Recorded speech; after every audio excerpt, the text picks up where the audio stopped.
Coach Sweeney was telling us, we don't know if he told particular players or the whole team, just that, you're Batman, I guess, in terms of remembering who you are. Did he say that to the entire team in a meeting, or was that to particular players?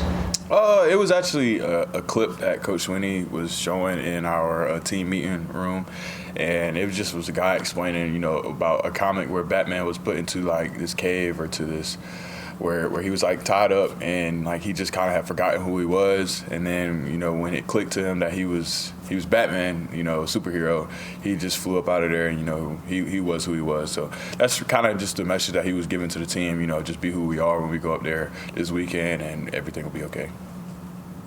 The kind of message, I guess. You guys came out with the win, but how did it resonate at the time, and you guys were able to do it, showcase it on the field as well? How did it kind of resonate with the team? Well, I think, it just kind of gave us confidence, just, leaning on the work that we have done and this fall camp and, this entire year. I just think that everybody kind of looked back on that, and we knew who we are. We know what we got. We just need to go out there and play well on Saturday. And I feel like we did that this past Saturday, and it gave us, just the opportunity to go out there and, dominate. So, that's what we're looking forward to do this week.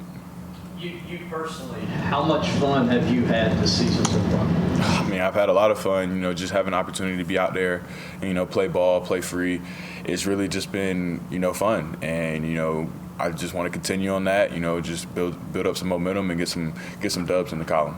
Is this what you imagined it would be when you made that transition to running back? Yeah, I just imagined myself making plays, and I always did that. Even in my career before that, I imagined myself making plays out there on the field, no matter what it was, at running back, or at receiver. And now, just going out there and doing it every week, building consistency in my performance is the biggest thing for me. Katie said after the game the other day that I guess it sort of was a real route, that 23-yard touchdown. That was his favorite play call of the day. How did you feel about that, and were you excited when it was called? Oh yeah, so we've been kind of putting that on film, where we have the running back leak out there into the block for the tunnel screen. So just putting a nuance to that last week, it definitely helped, and we knew it was going to hit. And when they called it after Peter Woods ran for 3 yards in the heavy package, we knew that it was going to have a great opportunity to be a touchdown. And they bit, and Cade threw a perfect ball, and it just was a great play call by Coach Riley. How much did that Antonio Williams double pass kind of set the tone for you guys, or kind of just relieve? It just brought the energy, being there and being on the road. Sometimes, energy can be down or it can be dead on our sideline. But as soon as that happened, you just could see the entire sideline and our fans light up. And I just kind of think it set the tone for the first half and, the rest of the game at that. He threw a perfect pass, and TJ caught it and ran with it. So I just was, it was exciting to be on the field for that and, see Antonio lay one up there and TJ come down with it. It just was picture perfect how we practice it in practice. Is Antonio pretty confident in his arm? He talks about he never misses. Yeah, he's pretty confident. We gotta keep it massaged out. Continue to let him rip it when he gets the opportunity. Adam, how much do you think that defensive coordinators are now having to start kind of game plan for you? What you can do both running and obviously in the pass catching side?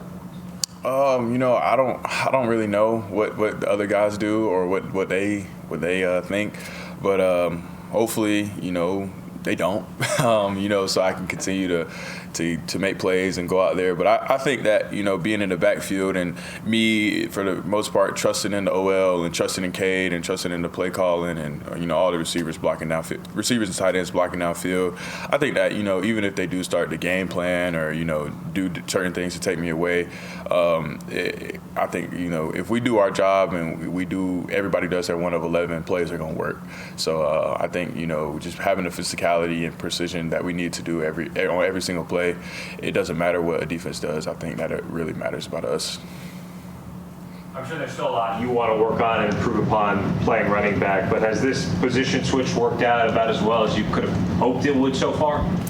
You know, it's an opportunity, and I think that I just kind of took it and ran with it. You know, I think that it's definitely worked out well, you know, production-wise, but there's definitely a lot that I could continue to work on, you know, just patience and, you know, a lot of different things that I continue, small things and little things that I continue to work on, but I definitely think it has helped me and, you know, helped the team. And, you know, ultimately that's what I wanted to do, you know, be a great team player and, you know, be the best version of myself and, you know, be the best player that I could be for this team. Where are the areas you feel you've improved the most from week 1 to now? Oh, yeah, I definitely feel like I've, you know, improved on my patience in the backfield, you know, just kind of setting up blocks and, you know, having an opportunity to get behind my big offensive linemen and, you know, let them go do their job so I can do mine.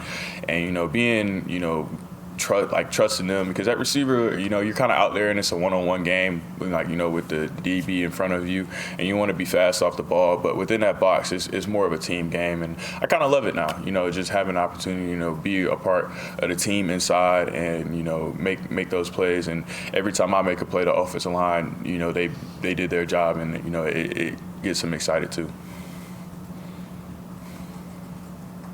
How do you prepare yourself to take more hits as a running? I mean, as a running back, you seem like you take more shots. What did you have to do mentally and physically to get yourself ready for that? Mentally, I really, you know, didn't have to do much. I just kind of focus on having my routine, my set routine on throughout the week, you know, where I get my body back healthy. And, you know, you definitely take a little bit more of a beating, but I was always a bigger receiver, so I think I was our, you know, strength and conditioning staff coach, he said you don't pick your position, you know, your position picks you. And, you know, at running back, being bigger and, you know, a stronger guy, I think it's helped me, you know, take on the bulk of those hits. And I kind of, like I said, when I came in here in the beginning of fall, I added on like 4 or 5 pounds of muscle, which I think has helped guard me up a little bit within the box. So, you know, I think that, you know, just being a bigger guy has kind of helped me, you know, deliver the blow and kind of set instead of receive it. Anybody else for Adam? How have you seen Gideon Davidson grow over these first few weeks? He definitely is getting a lot better. I think that he's going to be a great player here for us. And I think once you know, he just continues to grow and completely grasp all the game's plans, he's going to excel at, you know, on the field. What is it like when Peter Woods in the backfield just rushing for those short yard gains? What is kind of? I know what he brings, but what is it like when he's out there on offense? Yeah, it definitely brings a new dynamic to the game. You know, when you got somebody that physical and that fast and that powerful in the backfield. I mean, even if he's a blocker or a runner, you know, he brings a different dynamic to our offense. And I think that if every 4th and 1, if we keep giving it to him, he's gonna go get it. Anyone else? All right, go ahead, John. Yeah, how special a blocker is Olsen Pat Henry? I think on your touchdown, he was out in front of you. You know, Olsen is not just only a special blocker, but he's a special person and a special player because he's so selfless with the way that he goes out there and blocks. I mean, if you watch the film, he's burying people in the dirt every other play. So I think that, you know, his tenaciousness and, you know, his mentality that, you know, he's going to dominate the guy in front of him is special. Anyone else? All right, Adam. Thank you, man. Appreciate your time.